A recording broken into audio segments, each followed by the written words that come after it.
everybody. My name is Drew, and I am a psychotherapist here in New York City. And this is Artist Therapy. That's right, Artist Therapy. It is not for artists per se, but I hope you artists get something out of it. It is for all of us, art lovers, artists, people who have a passion for the great art in the world. Books, comedy, music, all of that stuff that we've been taking in all our lives. That's helped us through so many hard times. I want to help us use it and get the best out of ourselves through learning about how artists do their work. Now, I've been working with artists for nearly 20 years. You can imagine in New York City, I've worked with struggling artists and I've worked with very successful artists. I've worked with artists who decided to make their art their hobby, that it wasn't going to be their main vocation. And artists who, for years and years and years in my office, struggled to hang on to their dream. And many made it. Many have been successful. It's been my goal as a good therapist to try to help them understand their hearts, how they're wired, their personalities enough so they can get the best out of their work. That's it. And it's the same thing I do with my non-artist clients. But I think inside of us, all of us, we are artists. And so I hope to diagnose and dissect and really get into the deep woods of specific artists, a lot of my favorite artists, to help you understand yourself. And I know I've used them to help understand myself. Now, I write, even in my website, that I use a lot of my favorite artists as fodder for my work. Like, my work isn't just based on psychological modalities and therapists of the past who had this type of system and that type of system. I just as am likely to use Bruce Springsteen and John Steinbeck and Run DMC to get the best out of my clients. So I'm going to do that here.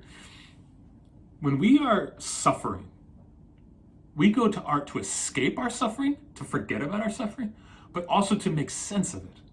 Before you come to somebody like me, a therapist, you've often gone to the song, the book, the poem, the museum, the concert, the show, whatever it is, to really feel secure and safe and settled again.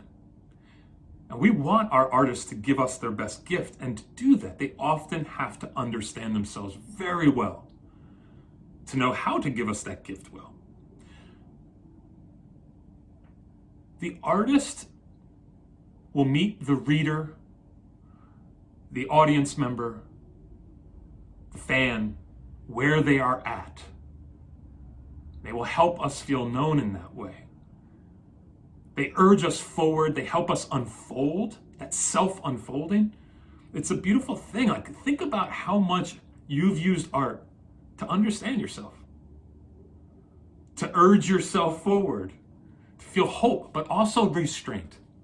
Great artists often use restraint to fit the way they do art. They have to not follow every other way to do it, but find their own language. And when they find that own language, we get to feel a bit more known because it helps us find our language. We reach for art for more life. We reach for art to feel more self-fulfilled and self-aware. So, if you are an artist, I want to help you get more out of your gift. If you are the audience member or the reader or the listener, I hope that you can look at your specific favorite artists and get to know them better, because I'm going to help you understand how I've gotten to understand and know my favorite artists better. All right, I'm going to start with Austrians.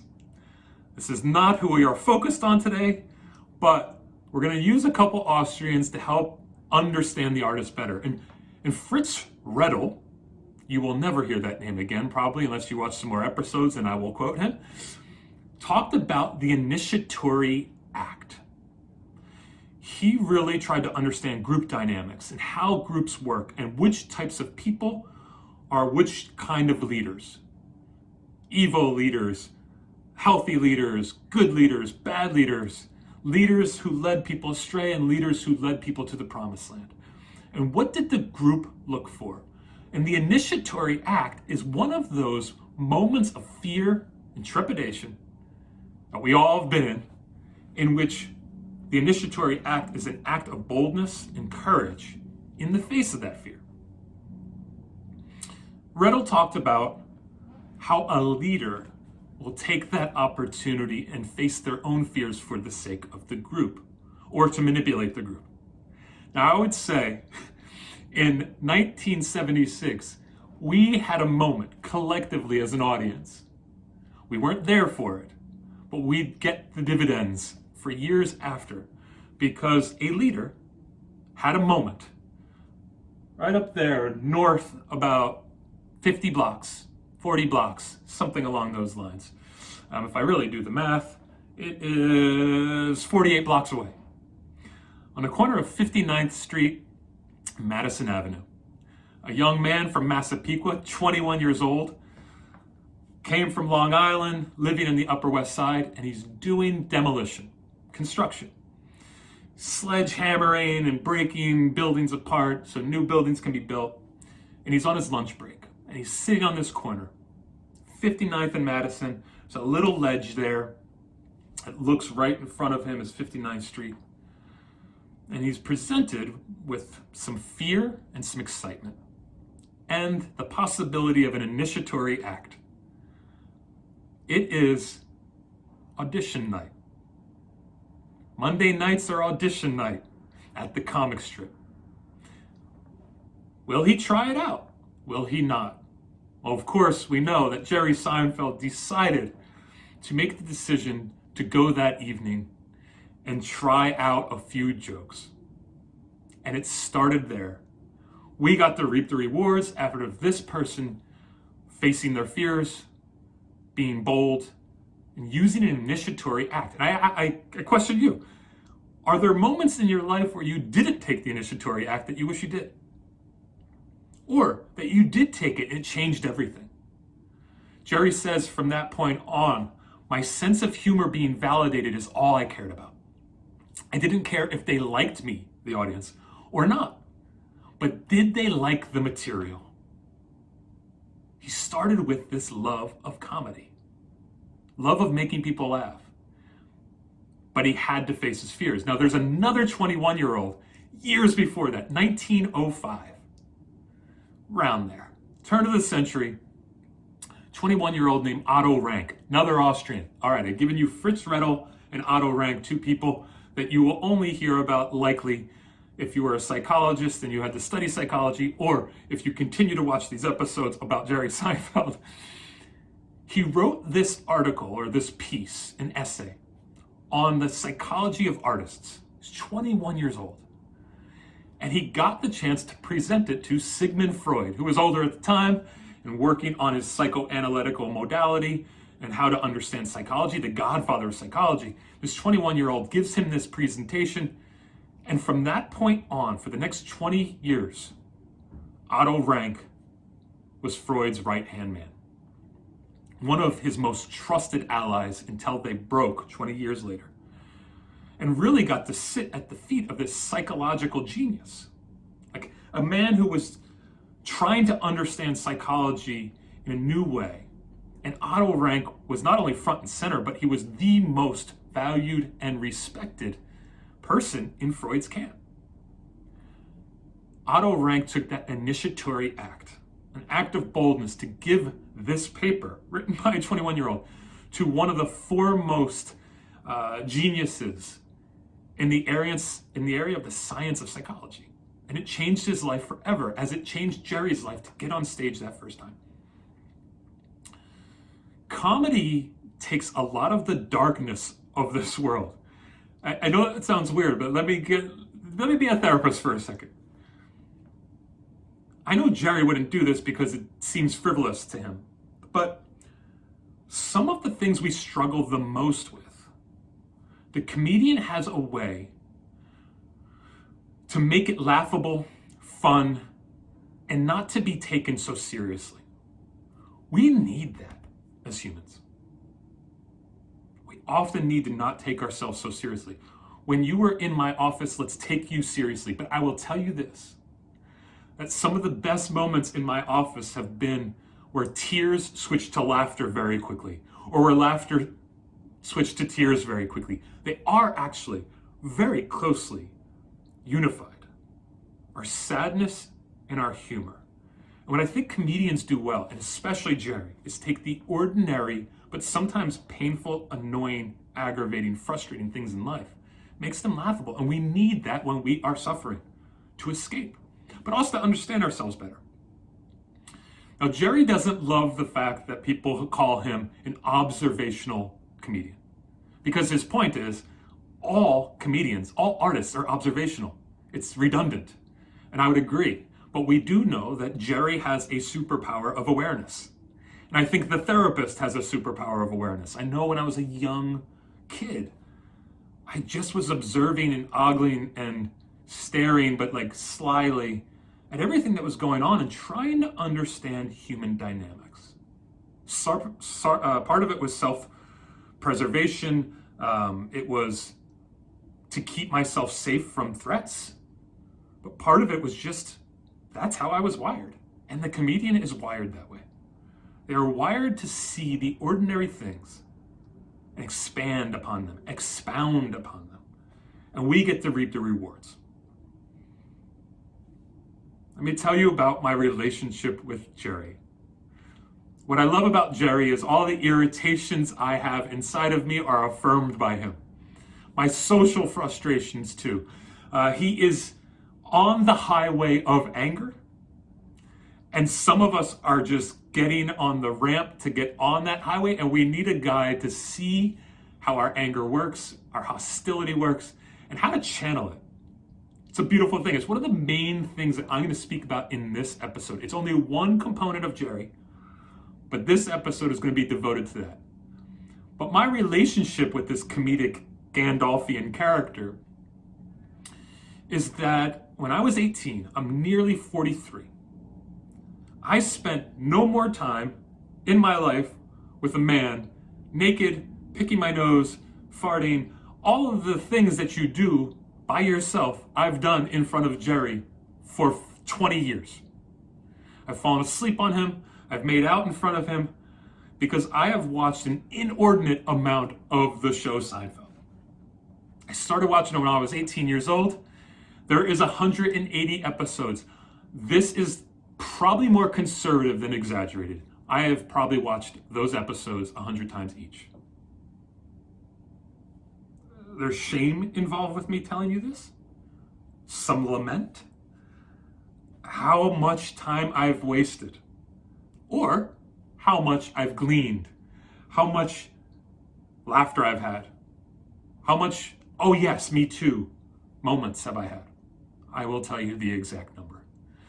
If there is 180 episodes and I've watched, let's just say 100 times each, because that is at least the number. There are half an hour long episodes.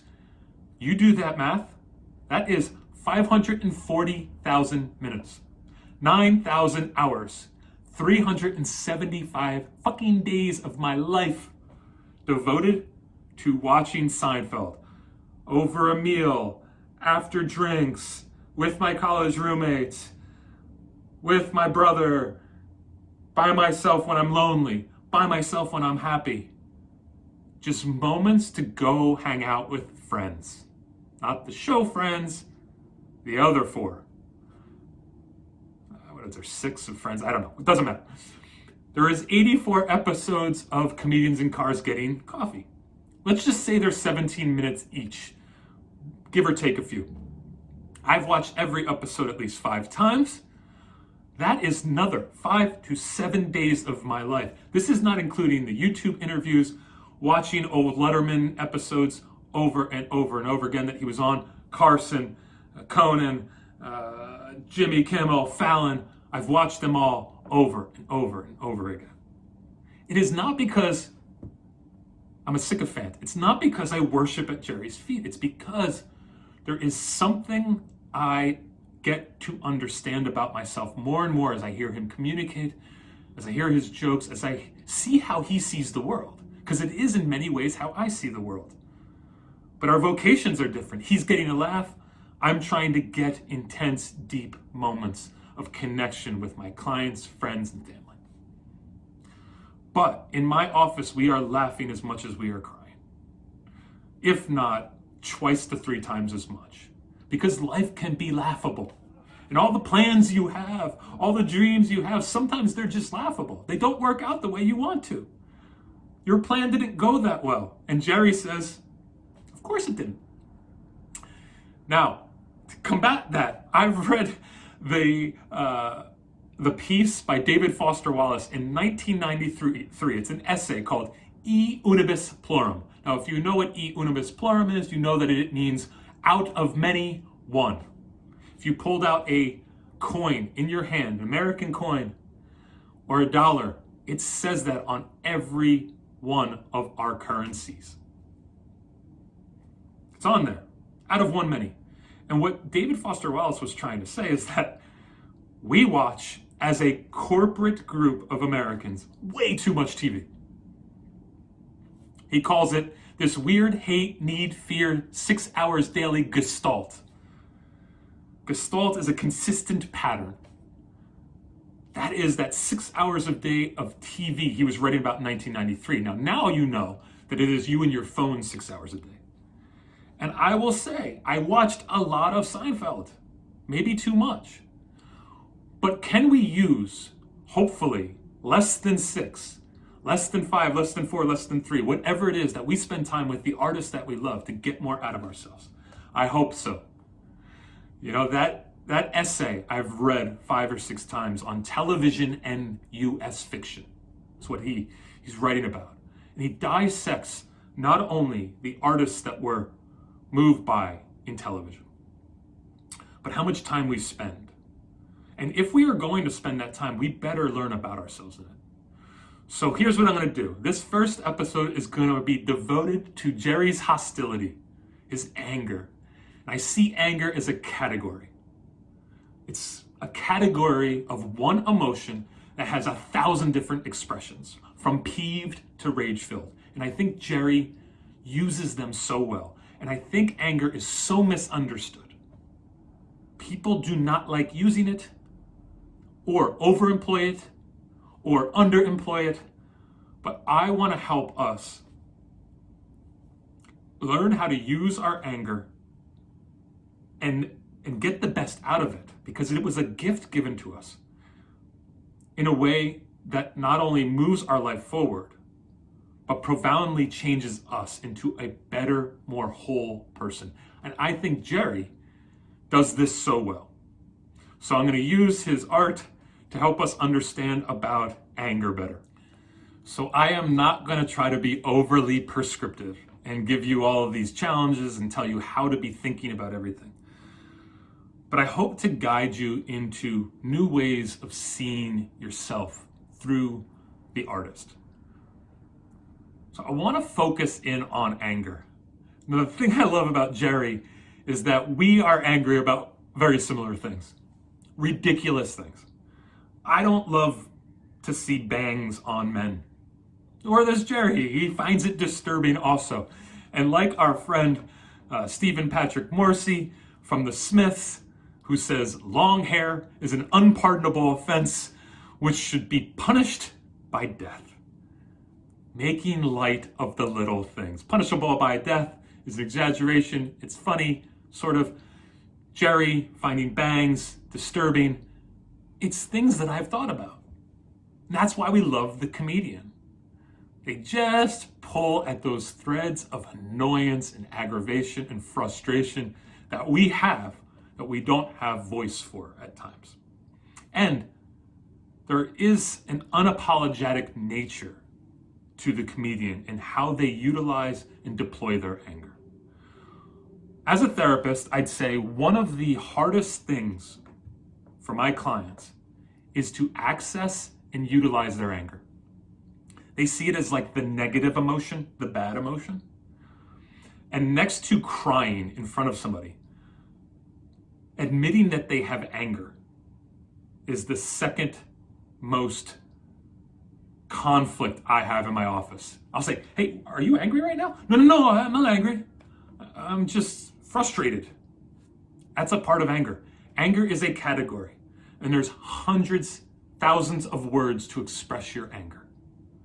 From peeved to rage-filled.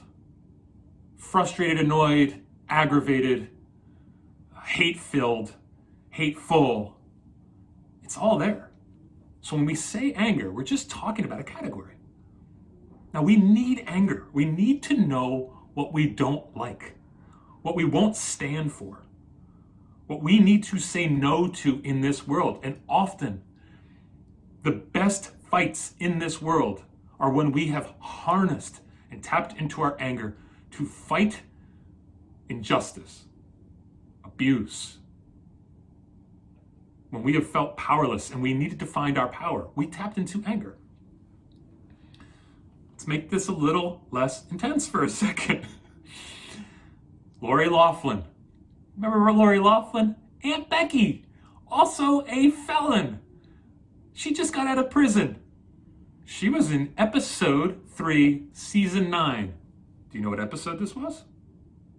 Serenity now! Serenity now. Serenity now. Serenity now. Serenity now. Insanity later. Yes, this is the episode in which Jerry is dating Lori Loughlin. She's young, she's beautiful, Jerry likes her, but she doesn't think that Jerry accesses his anger. He just goes with the flow, and he has put his anger somewhere else, and she challenges him to find his anger. And everybody just laughs when he tries to be angry, because he's funny. And finally he feels his anger, and he lets it out, and she goes, ooh, you were angry. And he goes, yeah, I kind of like that. We repress our anger. And that show, that episode was all about the repression of our frustration, of our anger. Kramer just trying to say serenity now instead of dealing with the emotions that he's having. And Lloyd Braun saying serenity now, insanity later. Because Lloyd Braun knows. Lloyd Braun went to the nut house. A good artist won't repress their anger. They have an inner adaptability to using this emotion that helps them in an outer adaptability reach us. In great art, anger will be expressed because it is a primary emotion. And to relegate it to some subterranean region of your self will just give it power. It will turn into something else. Either you'll be angry at yourself, it will turn into self-flagellation. You'll turn it into niceness, which is phony. And so Jerry says, cheerfulness is phony. Cheerfulness is different than kindness. Cheerfulness is something that is put on in his mind. Jerry also says, my first words were, leave me alone. Like Jerry knows that there is an aggravated, isolated part of him that verges on misanthropy, not liking people. When he's talking to Christoph Waltz in Comedians in Cars and Coffee. Now, you'll remember Christoph Waltz from Inglourious Bastards. He plays Hans Landa. Christoph Waltz is another fucking Austrian. I know, sorry. There's so many Austrians that I'm throwing at you right now. We got Fritz Redl, we have Otto Rank, and now we have Christoph Waltz. 3 Austrians. And they're talking back and forth in Comedians in Cars and Coffee, and Jerry asks him a pointed question. What are you most often not happy with, Christoph? Christoph quickly responds, almost everything. And Jerry says back, good answer. That camaraderie in frustration, that camaraderie in using your anger and seeing what you don't like in the world. It's 2 artists talking. Hans Landa was comedic, but evil. That character you laugh at and you're afraid of. He plays this Nazi who is destructive like all Nazis are, and a killer. a murderer. But we laugh. That's the beauty of Quentin Tarantino and the characters. But Christoph Waltz knows how to access that dark side, that anger, and use it. And so that's why we connect to the humor in that character, Hans Landa. We like how artists dislike the things we dislike. And with Jerry, he says it. I dislike so much. I just have to find the way to channel it. To let anger be more of a violin than a heavy metal guitar. To not have like that screeching and wildness. Like a kid is playing a guitar that doesn't really know how to play a guitar. But a trained professional playing at Lincoln Center with a symphony, knowing how to play every note with a certain intentionality and exactness. That's how Jerry uses his hostility. You can try to make anger something else, it will turn on you. Like I said, a good artist won't repress their anger. We just have to figure out how to employ the anger. Now, somewhere on the spectrum, you are either under-employing your anger or over-employing your anger. You're either wild with it or you're not accessing it at all. Somewhere in there, we have to find for ourselves the healthiest way to express this beautiful emotion. Now, Jerry has a solar system of anger that he is using, from peeved to livid to annoyed, irritated, hostile, outraged, rage-filled, but he is harnessing it. He's letting the horses work for him by just making sure that they don't go wild. Bill Burr says, "You have this ability to make me laugh and at the same time ruin shit for me." There's an anger beneath these bits, Jerry. The contempt for humanity and for 90% of activities. He says that in Comedians and Galleries Getting Coffee. This man has contempt for humanity and 90% of things, he says to Jerry, about Jerry. And Jerry doesn't bat an eye. He's unapologetic about how he uses this. It's this powerful moment in the Gospels. Yes, I'm going to speak about the Gospels. All right. There is one reference to this in all of the Gospels. It's only in John. Now, I have clients who are from all different spiritual backgrounds and religious backgrounds, but we see Jesus collectively as a unit as like this nice character. But we know that there's this one moment where he goes into the temple and he flips things over, and you've probably experienced that as wild, but it's not.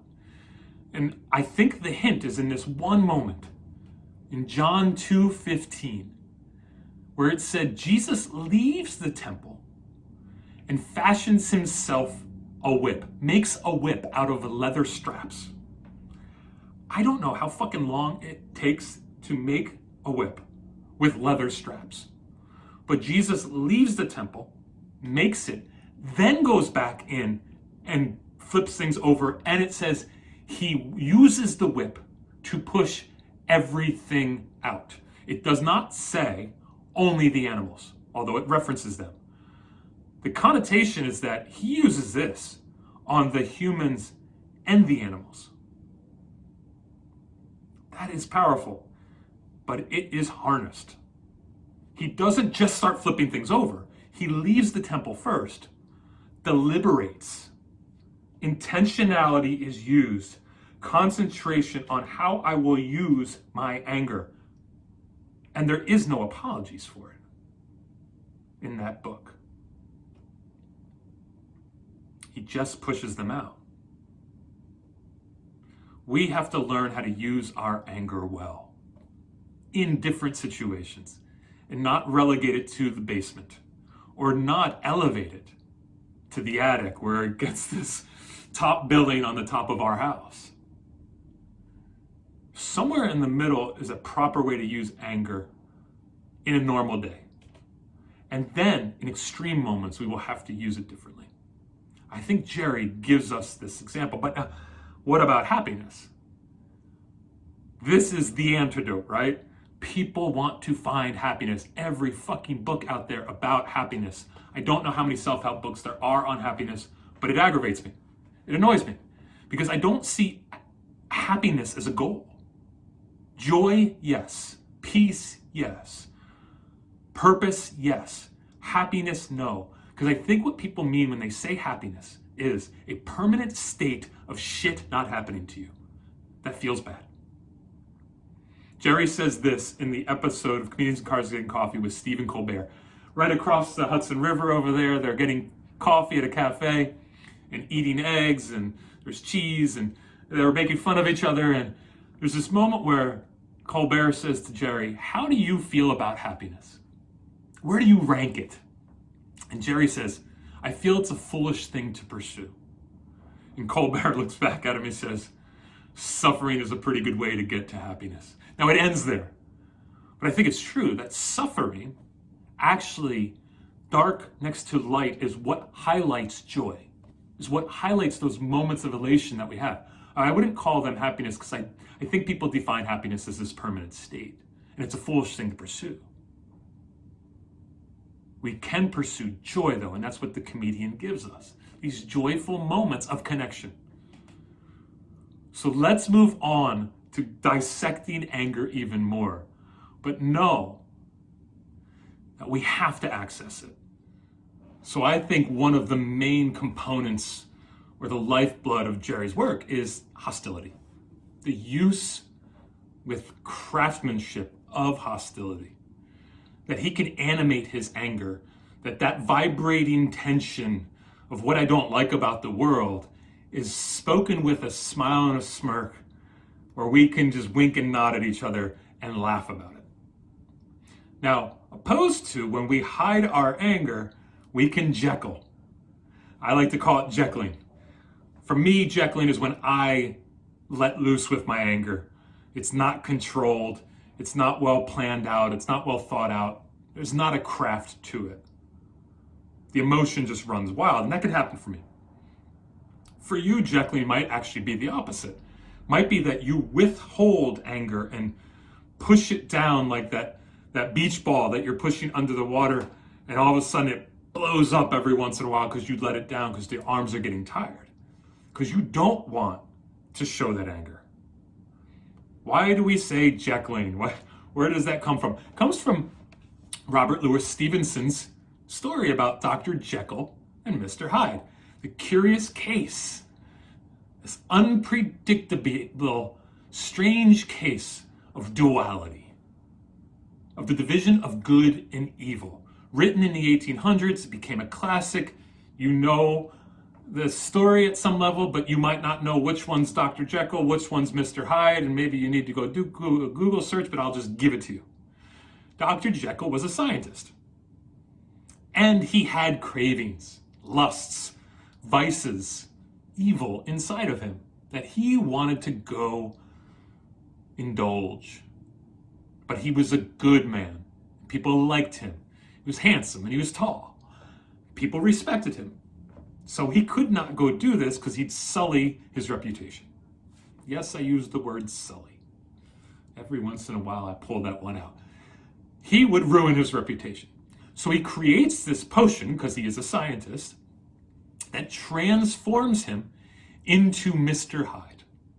Mr. Hyde, short, ugly, the personification of evil.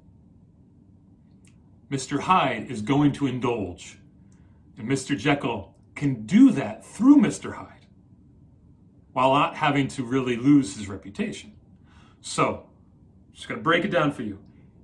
Mr. Jekyll transforms when he takes the potion into Mr. Hyde, but they're totally different looking characters. So he gets to get away with things without being noticed. Jekyll in the Celtic language actually means generous lord. We know what Hyde means, to hide. It's that stuff inside of us that we hide. Now, in the story, Hyde is originally small, ugly, way shorter than the real Jekyll. But what happens through the book is Hyde starts to take over. Now first, Jekyll has spent his whole life being good. He's been good his whole life, So the evil part, the dark part of him is under-exercised. It's not integrated into who he is. So it's small, it's immature, it's young, it's underdeveloped. And that's why personified in the body of Hyde, he is smaller, uglier, underdeveloped, young. But Hyde starts to grow. So when Jekyll takes the potion, Hyde starts to gain momentum, gain strength. And at some point, there's this movement from taking the potion to become Hyde, where Hyde just starts breaking into Jekyll's life. First, in his sleep, Jekyll becomes Hyde without having to take the potion. And then later, while he's awake, he becomes Hyde. Now he has no control over this thing. There's no control over, in this case, this anger, rage-filled character that wants what he wants and will get his pound of flesh. The transformation starts to be permanent. And Jekyll ultimately has to kill himself to kill both him and Hyde. He kills someone else first, he confesses to it, knocks himself off. Why the hell am I going through all of this? 1800s, Scottish writer Robert Louis Stevenson writes this book about duality. Why am I telling you about this? It is because if we do not integrate this anger, our shadow side becomes too big. We all have a shadow side. Carl Jung talked about the shadow side. It's the stuff behind us that we don't know about. It's unconscious to us. We don't have access to it. Or we know about what we don't want anybody else to know about.